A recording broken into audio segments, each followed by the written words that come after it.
And we can move to the second talk, by Michael Mayer from Adolf Merkel Institute, and he's talking about single particle characterization of protein amyloid oligomers.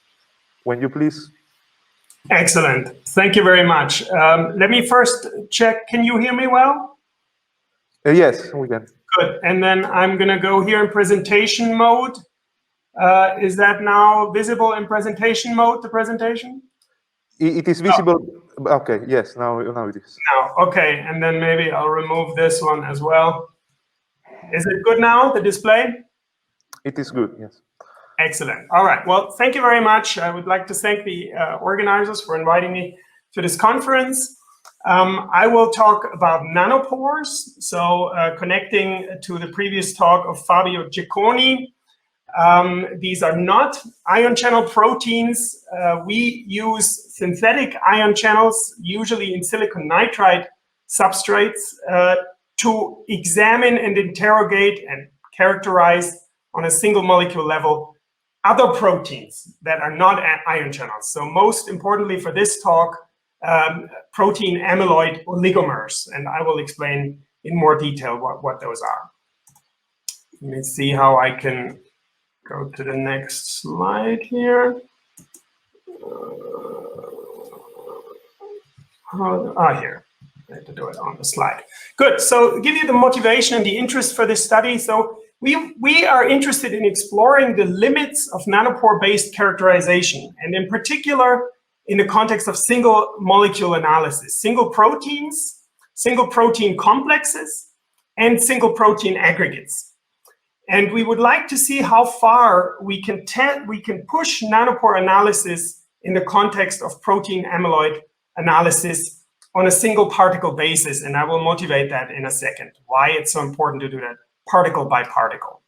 So first, a few words on amyloid-associated diseases. For those of you who are not familiar, there's many, in particular, neurodegenerative diseases that are where amyloid proteins, misfolded proteins, are involved, which aggregate to fibrillar structures, so-called amyloids. So a very, very famous example is Alzheimer's disease. There's the amyloid-beta peptide. It's usually around 42 amino acids.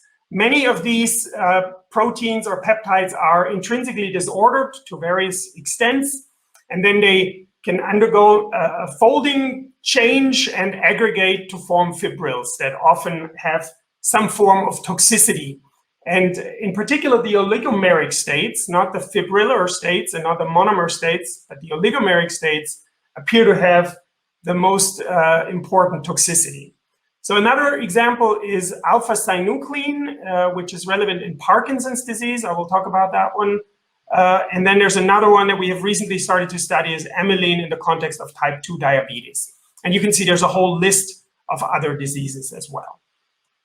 So why is it important to interrogate amyloid oligomers on a single particle basis? I think this is best illustrated by this slide.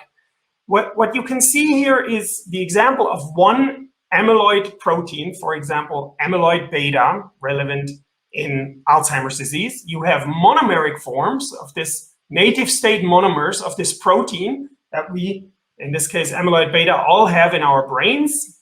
It's a normal situation, but they can misfold and then start to aggregate to various forms of oligomeric species. Those are shown here in various shapes and sizes. And then that can go on to form very large fibrils that can be micrometers in length.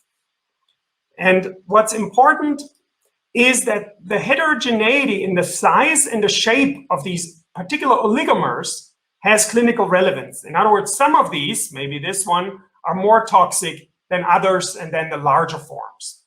So interrogating the concentration, but also the shape and the heterogeneity and the distribution of these molecules is important to understand these diseases better. And this is a very difficult problem, as you can imagine, when you have such a heterogeneous mixture of things.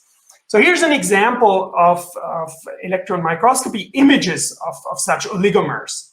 In this case, we have alpha-synuclein oligomers.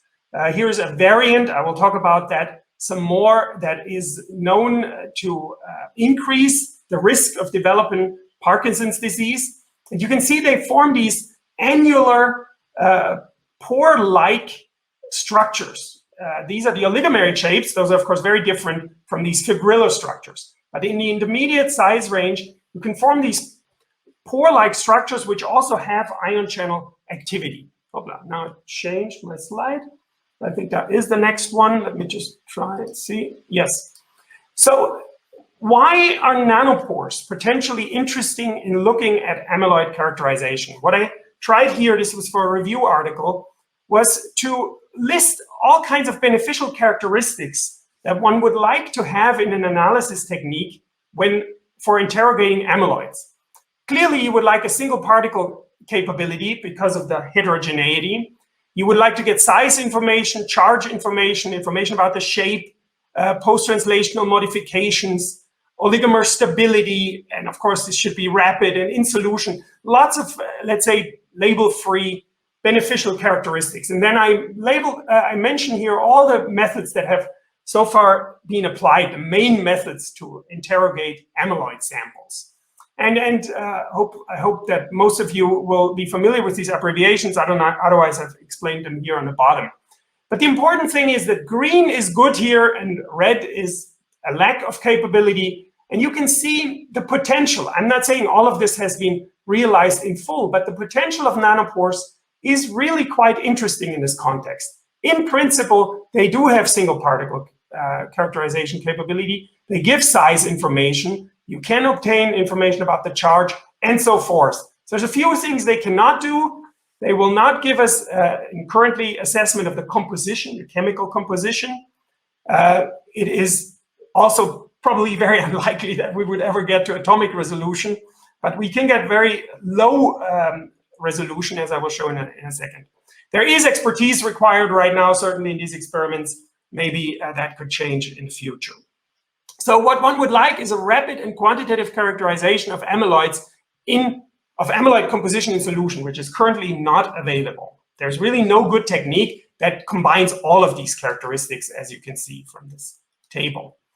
So let me talk a little bit about one of these amyloid proteins, in this case, alpha-synuclein, and it's relevant in Parkinson's disease. I will have on the next two slides the toxic mechanisms. Basically, you're talking about a protein that is intrinsically disordered. It's monomers, and then it can undergo a folding transition and start to form these aggregates. And these aggregates have various toxic effects. Maybe the most important here is in signal transduction at the synapse. So that's its natural function. Here's the extracellular toxicity of alpha-synuclein. It's being produced, and then it is released as oligomers and protofibrils. Then they can be uptaken by other neurons or other cells in the brain and cause toxicity. For example, by pro-inflammatory responses, and they can also disturb neural signaling, as I just mentioned. And intracellularly, alpha-synuclein oligomers interact very strong with membranes, also, of course, neuronal membranes. They form pores from these annular structures that you've just seen. That, of course, disturbs ion homeostasis and can cause calcium influx and lead to cell death. They also interfere with cellular respiration. They cause stress in the ER. And there's also impairment of intracellular degradation by the proteasome pathway. So multiple toxic mechanisms. It's not clear which one is the most important. Maybe they all act in concert, but various shapes of these oligomeric alpha-synuclein assemblies can have different effects here. So again, in order to understand all that, it's important to characterize these samples. So here's some cryo-EM information of alpha-syn. You're basically familiar with this picture already, and here's a 3D reconstruction. You see this resembles an ion channel. Maybe it can incorporate into cellular membranes and form a pore. But for our purposes here, this is, let's say, somewhat of a spherical particle. And we will characterize this here in a second. So what is the most relevant information that one would like to obtain with the ideal analysis method here about these oligomers? So clearly you would like to know about the oligomer size and the number of monomers in the oligomer. Then the shape, because it is also relevant. for the toxicity. The composition, is it a homomer or is it a heteromer? Are there post-translational modifications, any mutations, truncations? Is there a propensity to nucleate amyloid formation and growth? Some of these mutants that increase the probability to develop neurodegenerative diseases nucleate amyloid formation faster than the wild type protein. Are they interacting with lipid membranes and with other proteins? What is the toxicity intracellularly and extracellularly? And is there any usefulness as a biomarker? And if so, of which exact species? So a lot of questions, and clearly very good analysis methods are needed to do so. So our lab has explored the potential of nanopores, synthetic nanopores, to characterize amyloid proteins and aggregates. And this is shows you one example of a nanopore that we coated with a lipid bilayer. This gives the advantage that the pore now has a coating that is fluid and does not clog. Otherwise, if you don't do any coating, there's always a risk that proteins accumulate, get stuck at the pore entrance or in the pore, and then clog the pore. We have now, in the meantime, explored various coatings. There's also a very good polymer coating available. So we would like to determine with this the volume and number of monomers, the approximate shape, the charge, the dipole of such amyloid oligomers. And I will show you here in the next slides how we do this. And we can also get information about the rotational diffusion coefficient. So here is our experimental setup. We often use nanopore in the size range of 30 to 40 nanometer diameter in a silicon nitride membrane that is approximately 30, 40 nanometers thick. We apply a coating so things don't clog, and then we translocate proteins or protein aggregates through these pores and obtain a resistive pulse. So if a small particle moves through the pore, you reduce this is a negative potential applied. We measure a negative current. Here is 0. Here, a small particle moves through the pore. The current gets reduced towards 0, so it's a resistive pulse. And then you go on. A larger particle reduces the current more. And then if there is a particle that stays longer in the pore, for example, because it has a smaller charge, or it might interact with the pore in some specific or non-specific way, then you get a longer dwell time. And that dwell time in a free translocation experiment is related to the charge of the particle.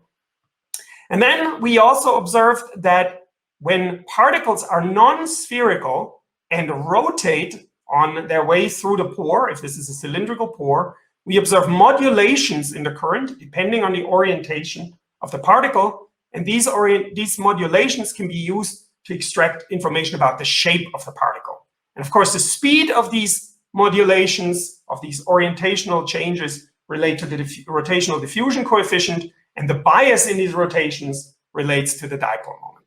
Now I have some simulations here to illustrate this for you. These are finite element illustrations. This is the first one is a simple one. You have a spherical particle translocating from one side of this membrane to the other through a nanopore. And you can see here, as the particle enters the pore, it starts reducing the current through the pore because it blocks part of the pore, or better is a better way to say it is that it excludes very conducting electrolyte. So you get a resistive pulse with a certain magnitude, and these finite element simulations are very good.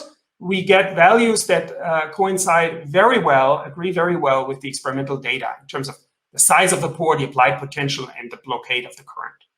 So that's the simple case of a spherical particle. And now if we go and have a second particle of the same volume, but a different shape, and we impose, in this case, a periodic rotation, and then translocate this particle, then we observe the following. You can now see that dependent on the orientation of this particle, you get different blockade. Because the electric field is disturbed differently depending on the orientation of the particle in the electric field. I'll show you this one last time. And in this case, it's a periodic modification, but in a random case, this is from a real experiment. Of course, the rotation is not periodic like this. Okay. So this is the type of experiment we do, and then we extract as much information as we can from these experiments. So what can you really determine here? So in our very first attempt for the last few years, we modeled particles as ellipsoids of rotation, as shown here. Two axes are the same and one axis is different. You can either have an oblate particle or a prolate particle. And then with that, we translocate these particles through nanopores.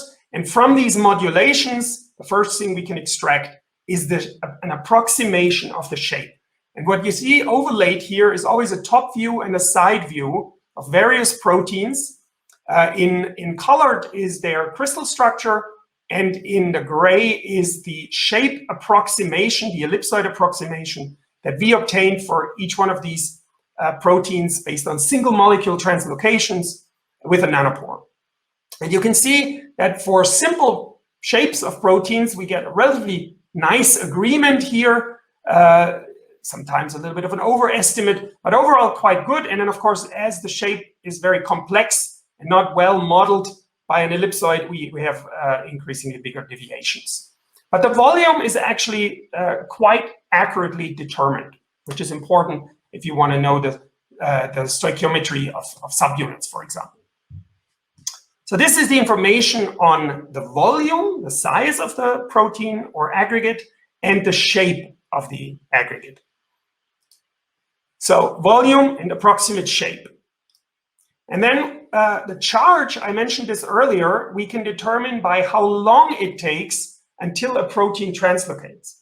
Going back to Fabio Cicconi's talk earlier, because of this Zwitter-ionic bilayer coating, we have minimal, and we measured this experimentally, minimal electroosmotic flow. So we can set that to 0. So our translocation is dominated by electrophoretic motion.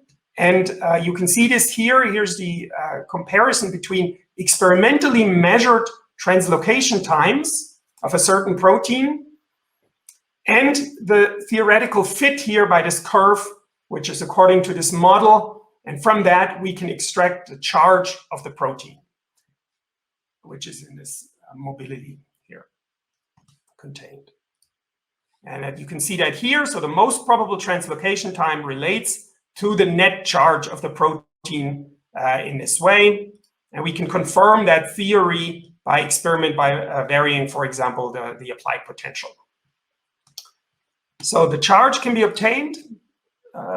It's very important to do that if you want to determine the charge, that you have a coating that avoids non-specific interactions. As you can imagine, if a protein would non-specifically get stuck on the surface here, then obviously our translocation time would not only be determined by the charge of the protein, but also by the interaction strength. But with this coating here, we can exclude such interactions and get very good agreement with the theory, and the extracted charges that we get coincide well with what's expected for the proteins that we tested. Okay, so let me come to the results here with alpha-synuclein. So these are now nanopore-based characterizations of alpha-synuclein. First, what we did here is we had a sample, an aqueous sample of alpha-synuclein, and we incubated for increasing times from day 1 all the way to day 5. And you can see how these samples change over time. So obviously, they're not just changing in terms of their composition, but also their size, and there's a time-dependent element. So these are complicated samples. Here is this mutation that I mentioned earlier that increases the risk of developing Parkinson's disease. And you can see that the aggregation rate is faster here, even just by EM pictures. That's very obvious. Here on day 4, for example, we already have quite fibrillar structures compared to the wild type. So that's by EM. And then we looked at the same samples by nanopore recordings. We basically have a baseline, and then depending on the concentration of these particles, we have an increasing frequency, as shown here, concentration and frequency of translocation events of these resistive pulses that we then analyze, each one individually.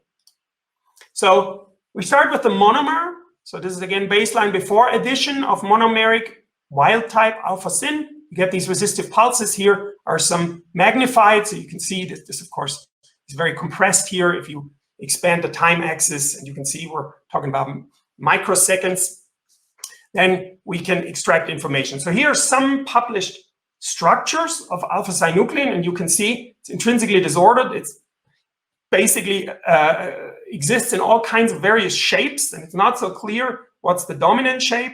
So what we did first is we determined the volume, and we compare here wild type alpha-synuclein with the one of the mutant. And this is many, many translocations, more than 1,000, and we obtain volumes of 35 nanometers cubed or 41 nanometers cubed. Essentially, those are very similar, and that compares fairly well with the approximately 30 nanometers cubed that are expected from the literature. Now, probably more interesting is the length to diameter ratio that we determine. So maybe first, let me show you this. This is now from the modulations. We extract the size and the ellipsoid approximation of the shape. First, we do streptavidin to calibrate the pore. This protein should be close to a perfect sphere, and we confirm that, yes, we get an M value of 0.96. 1.0 is the one, oops, I don't know why it changes. 1.0 is the one that you would expect for a perfect sphere. And here, then if you go smaller than 1, that means we have an oblate, like an M&M shape. And these are the things that are known from the literature. So by NMR, there's a shape value of 0.1, so a strong oblate published.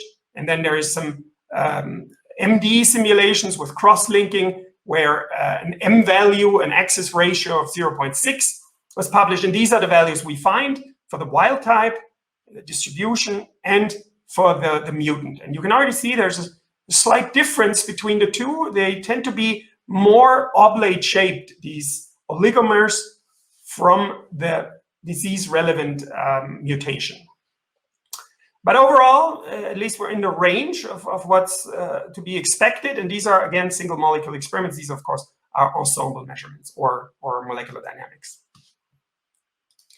Good. So then here, next, we go through various sizes of these oligomers. We can, of course, determine if it's a dimer or a hexamer by the volume that we determine. And so here you can see dimer, trimer, tetramer, pentamer, hexamer of the wild type preparation, and then the shapes that we determine. And as the oligomers grow or become bigger, the shape goes from more oblate towards more of a round shape. So as it grows, it gets more and more round.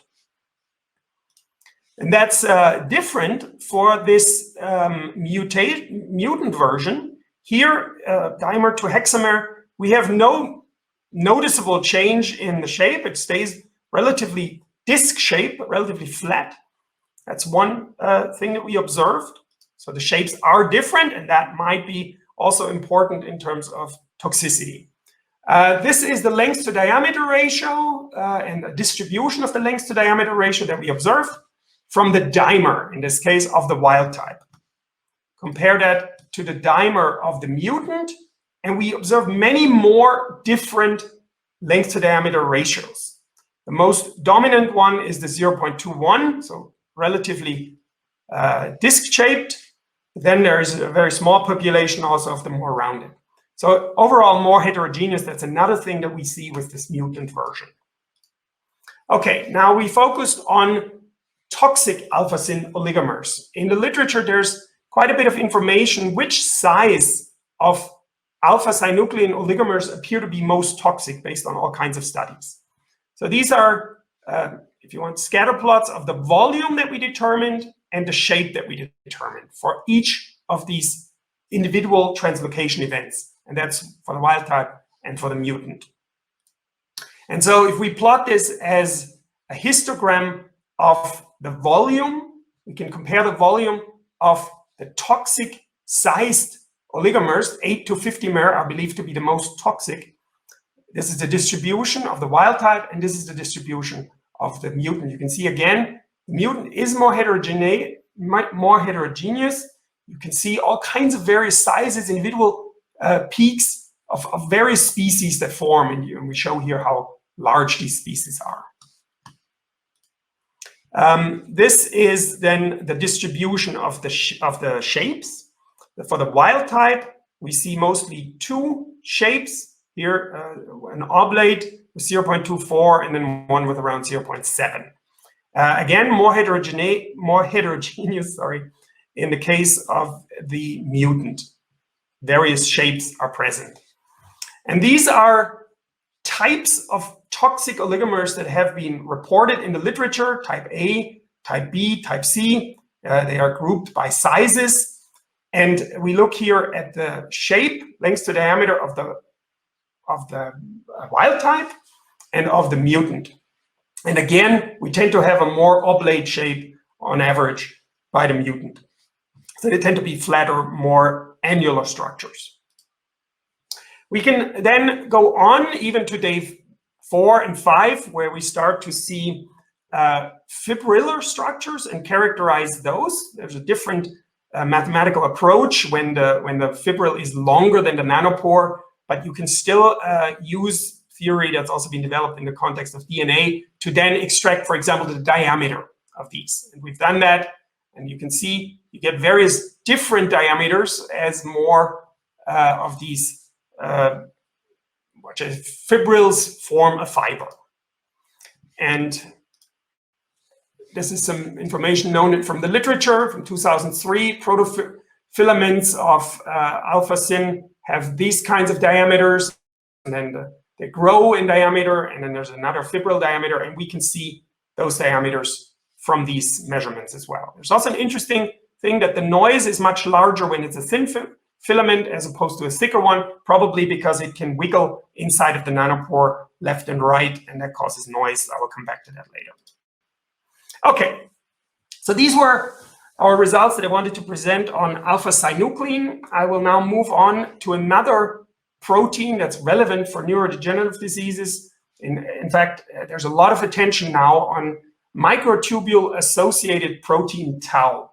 It's usually just called tau protein.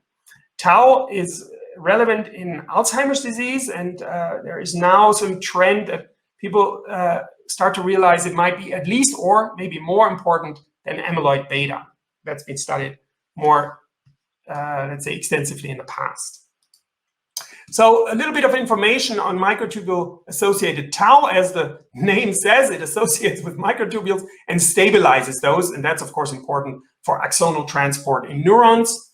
And what happens when things go wrong is that tau is hyperphosphorylated, lots of phosphate groups, and that catalyzes the formation of oligomers, structures that are not supposed to be there, and ultimately leads to so-called tau neurofibrillate tangles, which are, again, neurotoxic and certainly impede the function of the protein.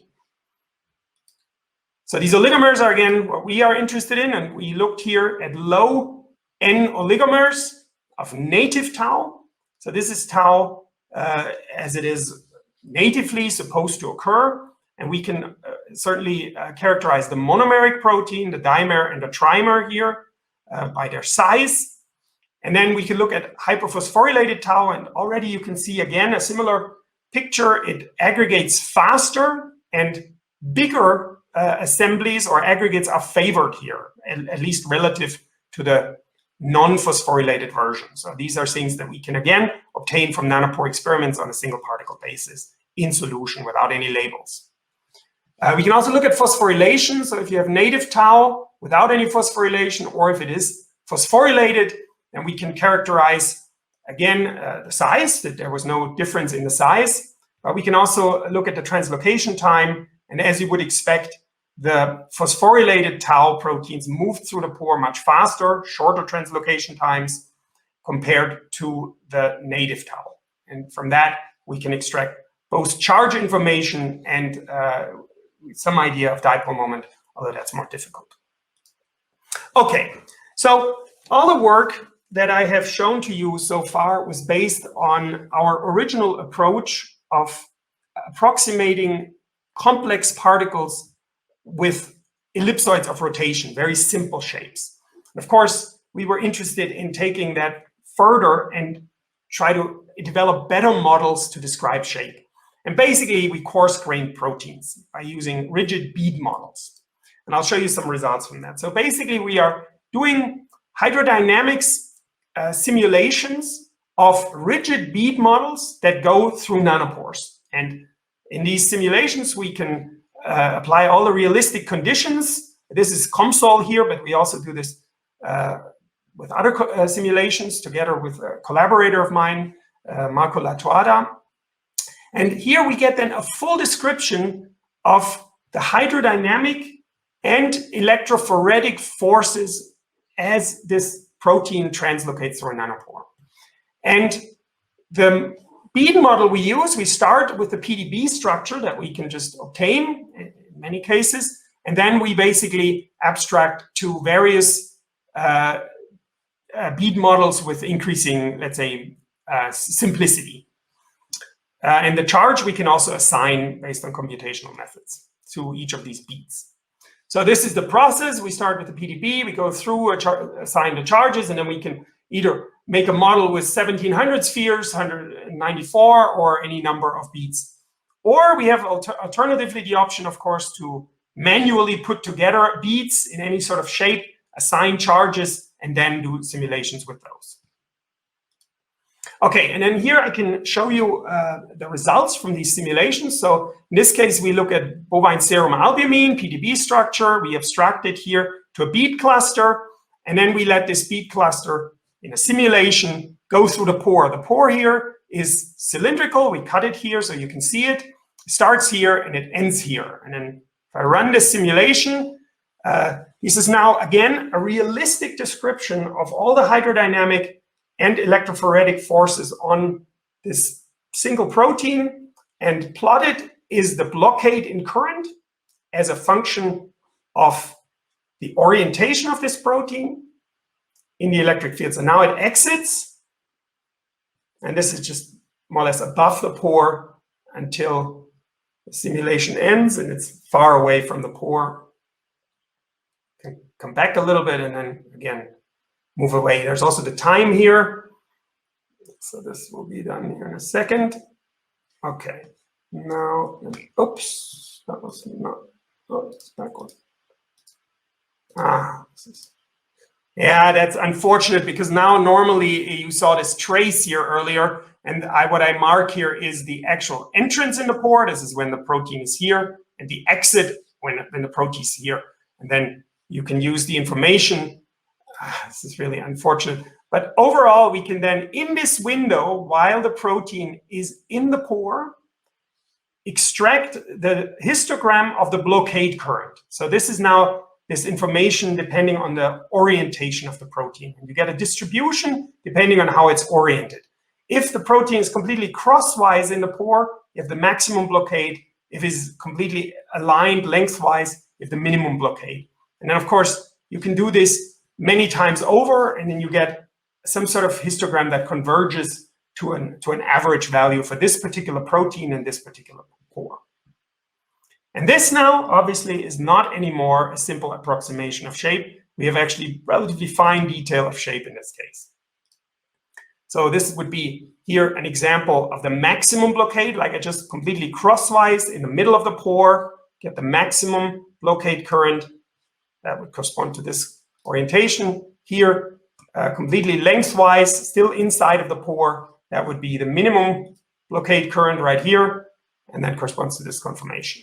Okay, so here's again some examples of simple bead models for validation of this approach. You can see entrance into the pore and then the orientation change. This is the distance in the pore in brown, but in black is the information. And then you can construct here from that a histogram of blockade currents. You can then also start assigning charges either to every bead in the same way, so no net dipole moment, or we can impose a net dipole moment as shown here and compare the two.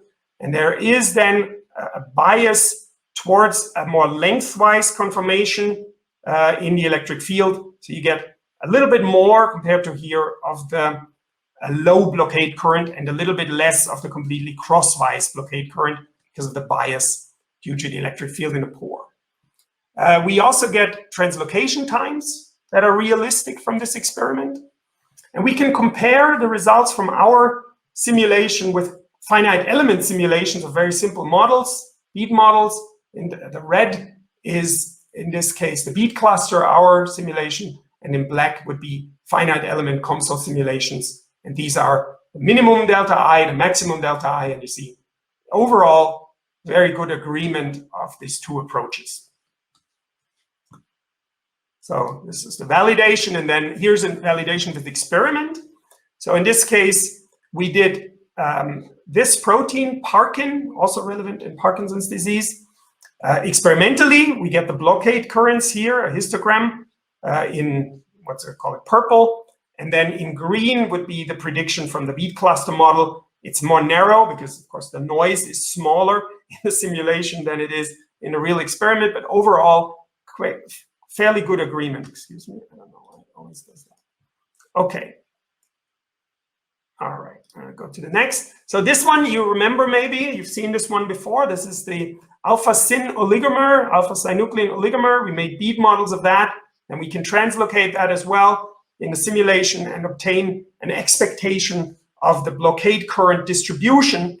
And then we can look at that experimentally and make comparisons, and hopefully eventually use machine learning to correlate one with the other and extract at least some level of shape information. Probably not to this detail, but to some level of detail.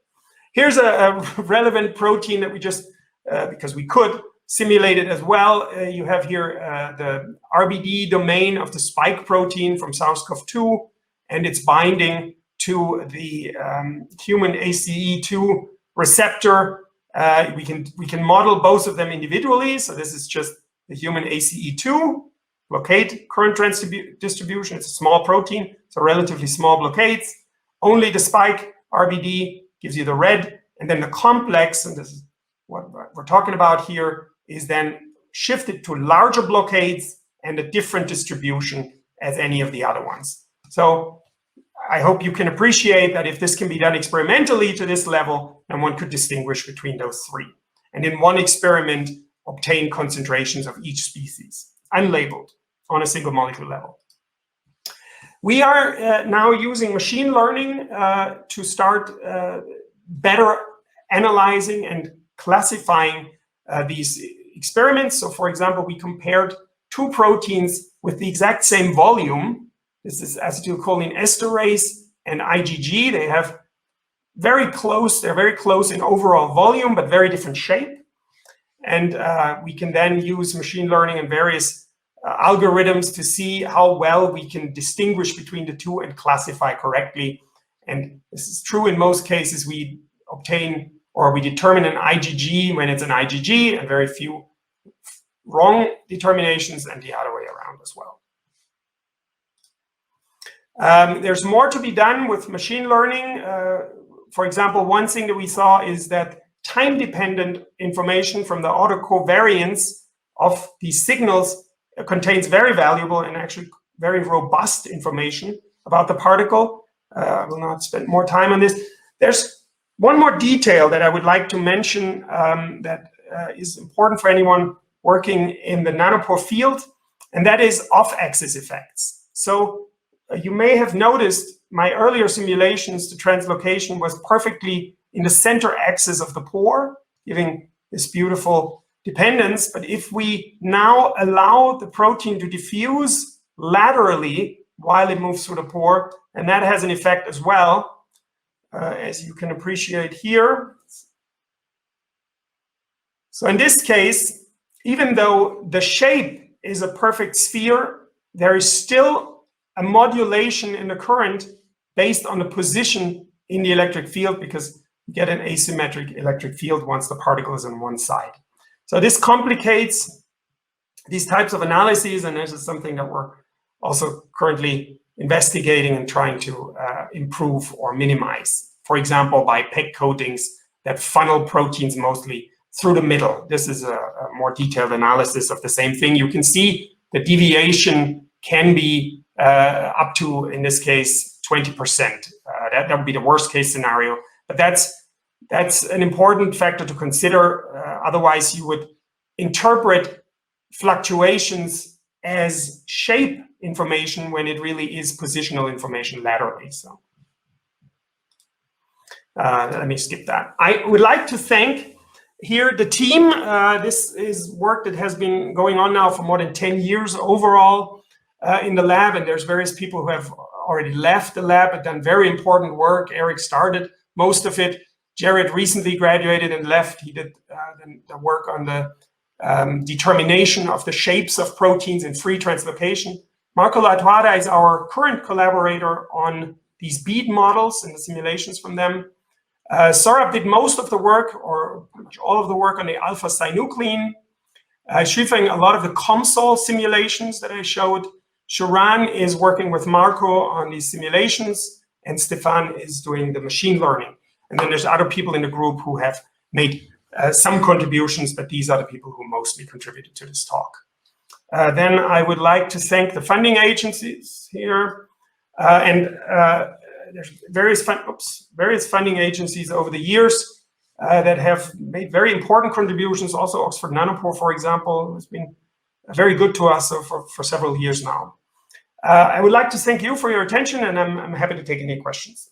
Thank you. Thank you for the very interesting talk. We have some questions from the audience. So Therese McVen asks, what is the relationship of the experiments you showed, passing a particle through the membrane using an electric field and electromagnetism? Excuse me, I'm not sure if the relationship with the bilayer coatings, or excuse me. I think maybe can you repeat that question? Yes. What is the relationship of the experiments you showed, passing a particle through the membrane using an electric field and electromagnetism? I don't know that I showed anything with electromagnetism. So all the proteins are passing through the nanopores based on the electric field. And maybe there's a confusion. The dipole moment of proteins, a permanent dipole moment, will also, to some extent, and it's a weak effect, interact with the electric field in the nanopore. And in this context, it's important to realize that the electric field in the nanopore is very large. It can be megavolts per meter electric fields, just as in voltage-gated ion channels, where the electric fields are very large in the membrane area. So there is some effect on the orientation due to dipole bias. I'm not sure if that really answers the question, but hopefully that helps. Yes, next question is from Mauro Chinappi. He says, very nice talk. I was wondering if in the bead cluster model, the diffusion of the molecule is considered. Yes. I'm also curious on how the coarse graining enters in the diffusion model. Thanks. Right. Okay, so absolutely. So this is the strength of this model, is that it is a complete hydrodynamic description. So we capture, if the particle moves, we capture the drag, and we capture it in an orientation-dependent way. So it's a full description of all the electrophoretic forces and all the hydrodynamic forces. This is why we went to these simulations. This, at least is my understanding, would be difficult to do using molecular dynamics, or at least would be very computationally expensive to include all these effects. So here, they're all included, and we see big effects. For example, if we, let's say, just deactivate the effect of the hydrodynamics, we get very different orientation distributions during the passage as if we include them. Then there was a second, what was the second part of the question? How the coarse graining enters in the diffusion model. Okay, so here I have to admit that I am not the expert. This would be a question for Marco Latuada. He's also in Fribourg, University of Fribourg, where I am in the chemistry department. So if there's let's say, a detailed interest, I would direct you to Marco Latuada or my graduate student, Sharan, who has spent the last 3 years on developing all these models and simulation software. Okay, so then we have another question from Therese. Would it be possible to use this nanopore approach on proteins which translocate through a membrane as part of their function? As part of the what? Of their function. I still don't understand the last word. Of what function? Of the function. Would it be possible to use this nanopore approach on proteins which translocate through a membrane as part of their function? Okay. Now I understand. So proteins that have the natural function to translocate through membranes. I think this is probably what's meant here. Okay, let me think about that.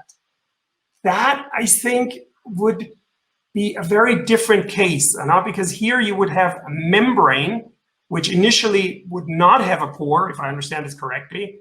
And that's not what we simulate. We simulate a cylindrical, water-filled pore in an insulating membrane. So now you could maybe create a water-filled cylindrical pore, and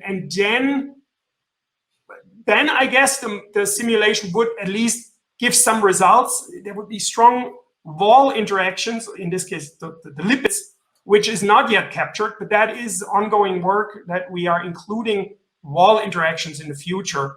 So I'm a little skeptical for this application, but that's something one could look into. And again, I think Sharan and Marco would be best to see if that might be doable.